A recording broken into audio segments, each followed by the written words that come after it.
would like to share something very exciting. Today, let's talk about Kakasana or crow pose. Yes, Kakasana is very beneficial for strengthening the core of the arms and thighs, whereas it's also very good for improving blood flow towards the brain.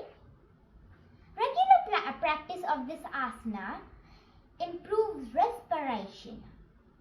Let me show you how to do Kakasana. Stand, slowly bend and keep your hands out and through your legs.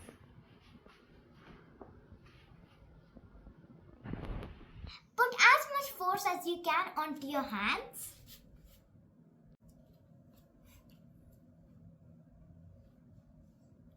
Maintain the posture.